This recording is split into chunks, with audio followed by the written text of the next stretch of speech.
네, 이번에는 탈모에 좋다는 한방 샴푸 댕기머리가 말썽입니다. 광고에서는 약재를 다 따로 다리는 전통 기법으로 한방 성분을 추출했다는데 알고 보니까 모두 한데 섞어 다려서 만들었다고 합니다. 네, 소비자들은 제조사는 물론이고 허가를 내준 정부 당국도 이제 몰랐다면서 또 엄청난 양을 팔아온 홈쇼핑까지 어디 한 군데 믿을 데가 없다 이런 반응을 보이고 있는데요. 전문가 두 분을 모시고 좀 짚어보도록 하겠습니다. 신한대 식품영양학과 김영성 교수 그리고 한필훈 변호사 나오셨습니다. 안녕하세요. 안녕하십니까? 네, 안녕하세요. 이 댕기머리라는 샴푸가 뭐 유명 상품 중에 하나인데 네. 두 분은 써보신 적이 있으십니까?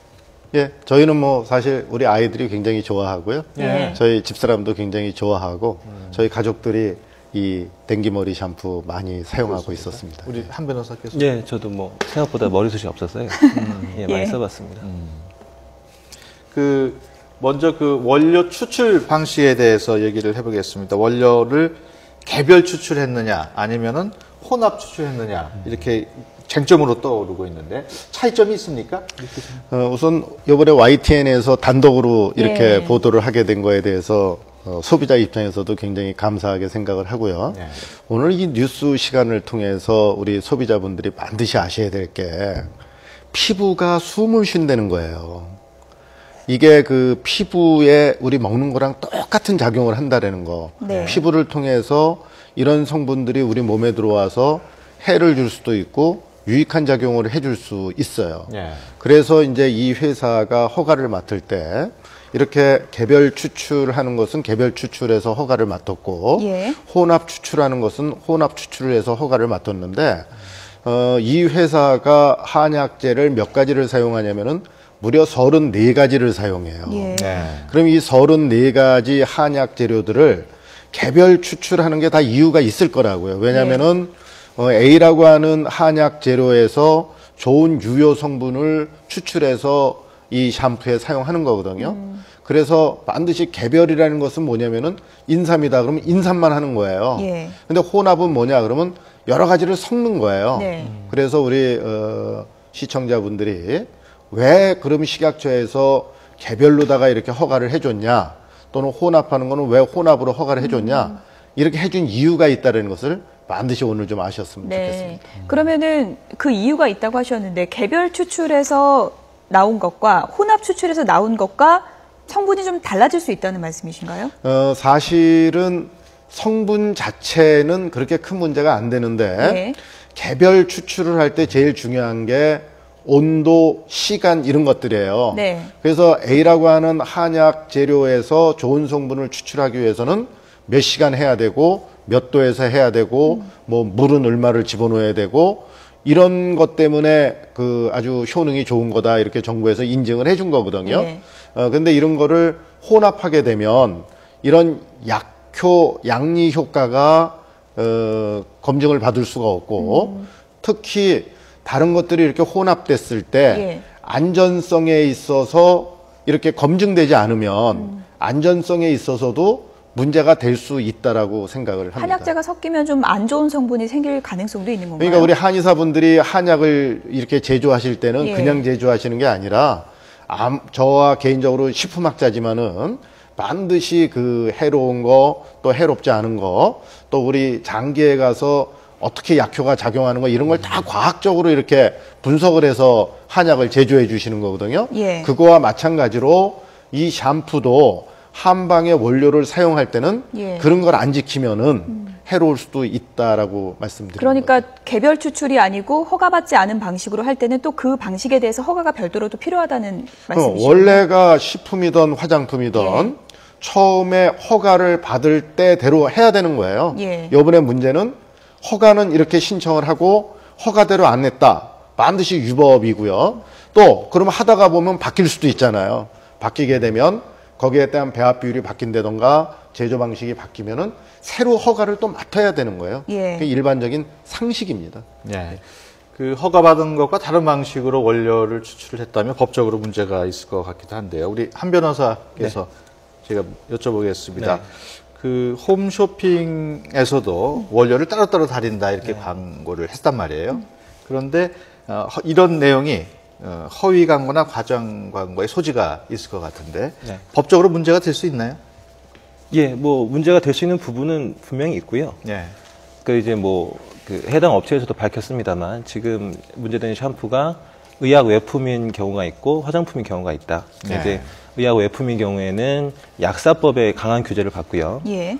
화장품인 경우에는 화장품법의 규제를 받습니다. 근데 이제 두 법 모두 이제 그 약사법 같은 경우에는 이 제조 방법이나 효능에 관해서 거짓 과장 광고를 금지하고 있고요. 화장품법도 마찬가지입니다. 화장품법도 소비자를 속이거나 소비자가 오인할 수 있는 사실을 포함한 광고를 금지하고 있습니다. 예. 예. 그래서 이제 뭐 홈쇼핑의 광고 부분은 그런 식으로 문제가 될 수 있을 것 같습니다. 지금 식약처가 점검에 나섰는데 그 식약처가 행정처분 내리는 거하고는 별도로 네. 형사 고발할 경우 그 처벌도 가능합니까? 예, 아마 지금 경찰도 이제 언론 보도를 통해서 알았기 때문에 인지를 하고 예. 어떤 수사의 필요성을 느낄 텐데요. 아까 말씀드린 광고 금지 부분도 일정 부분 형사처벌의 대상이 됩니다.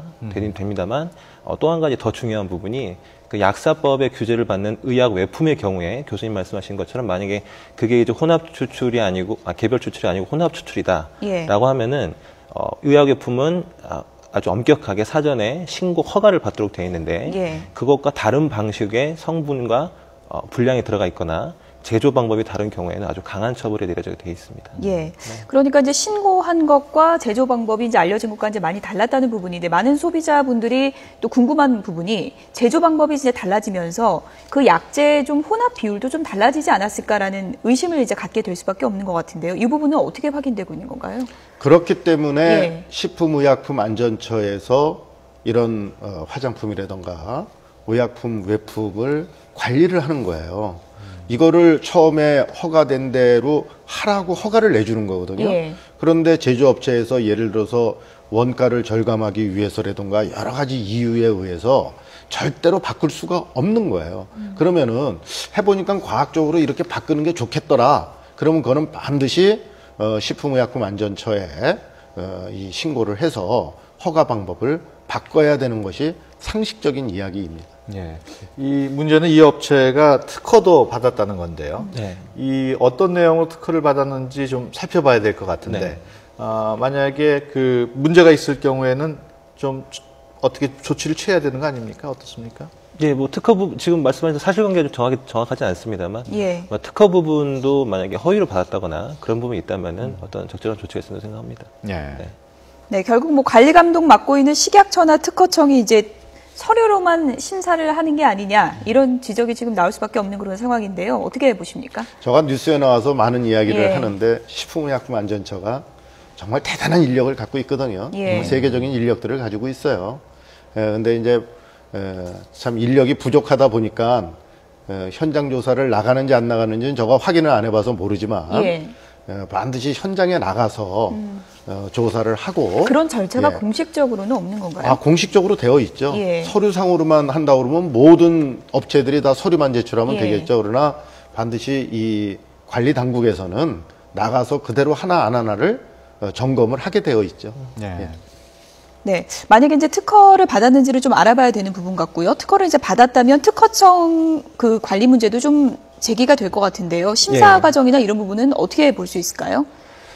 예, 근데 뭐 대부분의 이제 사전 허가나 예. 그 신고라는 것이 뭐 기본적으로는 행정부는 이제 그 신청자가 제출한 자료를 토대로 할 뿐이고요. 사실 뭐 우리가 이런 일이 터지지 않는 이상은 예. 발견하기 힘든 부분이 있습니다. 그 예. 말씀하신 대로 이런 그 조사 자체도 이게 지금 지방식품의약품안전청의 소관으로 돼 있거든요. 근데 예. 이것도 이제 기본 관리 계획이 잘 돼 있습니다만 그것이 이제 어느 정도 실효성이 있느냐는 또 좀 따져봐야 될 문제입니다. 네, 특허를 받았다면 이게 어떤 부분 때문에 특허를 받았는지는 자세히는 모르겠지만 네.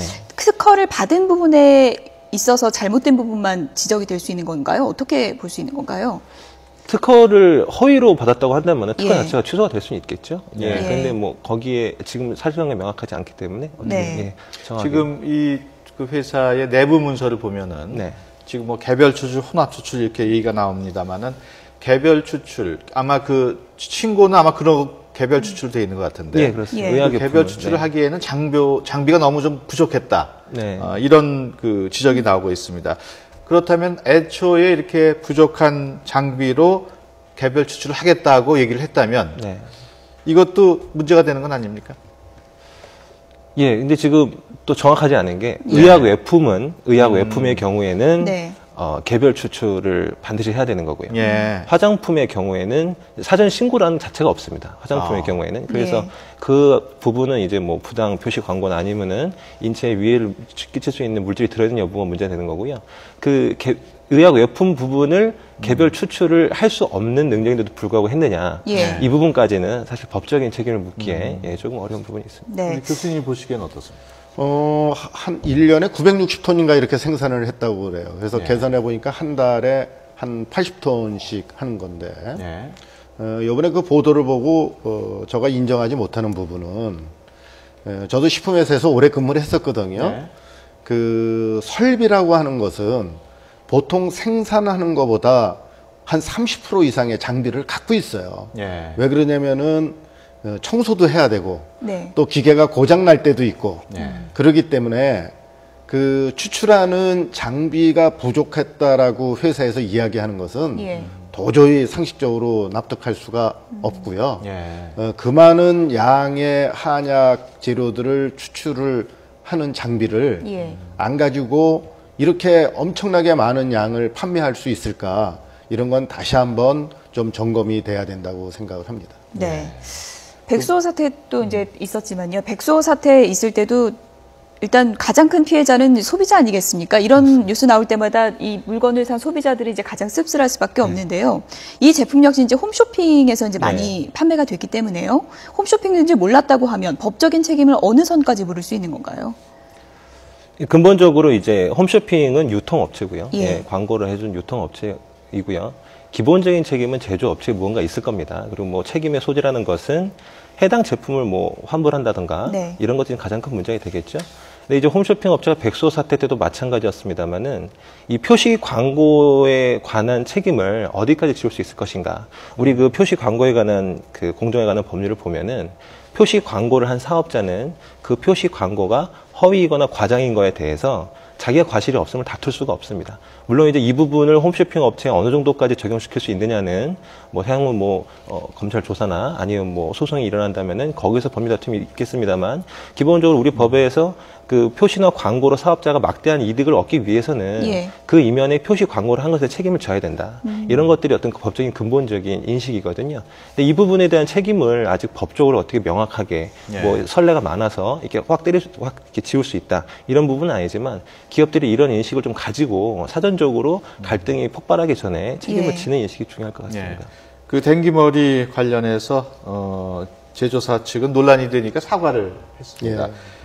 근데 화장품류는 혼합 추출을 하고 예. 아까 말씀하신 의약 외품류 경우에는 그 개별 추출을 제조하고 있다 했는데, 이게 일반인들은 화장품류하고 의약 외품류가 어떻게 다른지 잘 모르거든요. 설명을 좀 해주실 수 쉽게 있겠습니까? 이야기해서 화장품은 우리 이제 그 뭐 미백을 위해서라든가 청결을 위해서 이렇게 피부에 바르는 정도라고 생각을 하는 거고요. 예. 의약 외품이라는 것은 그래도 뭐 약은 아니지만 예. 어느 정도 치료의 효과가 있다라고 생각하는 거기 때문에 예. 일반적인 화장품보다는 의약 외품을 갖다가 더 좋은 개별 추출 방법으로 했다, 이렇게 허가를 받은 것 같습니다. 예.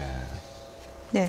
조금 전에 이제 그 의약 외품과 화장품 이렇게 나눠서 좀 설명을 해주셨는데, 네. 이번 파장이 이제 뭐 또 많이 확산될 것 같은데 앞으로는 좀 법적으로 어떤 조치가 좀 필요하고요. 소비자 입장에서는 또 환불 논란이 또 불거질 가능성도 네. 배제할 수 네. 없는데요. 어떻게 전망하십니까?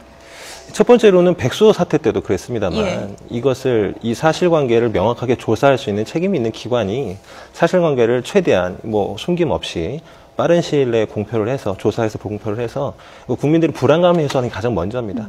사실 지금 뭐 우리 샴푸가 혼합 추출, 개별 추출 말이 많습니다만 이것이 어떤 부작용이 있는지 오작용이 있는지에 대한 아무런 검증이 없거든요. 이런 상황에서 불안만 커지기 때문에 그게 필요하고요.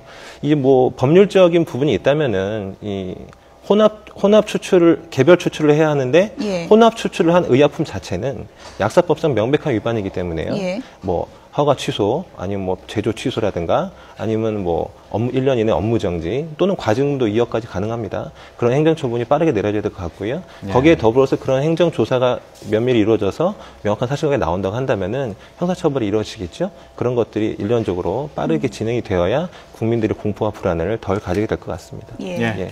알겠습니다. 지금까지 신한대 김영선 교수 또 한필훈 변호사 두 분과 함께 얘기 나눠봤습니다. 오늘 두 분 고맙습니다. 고맙습니다. 감사합니다.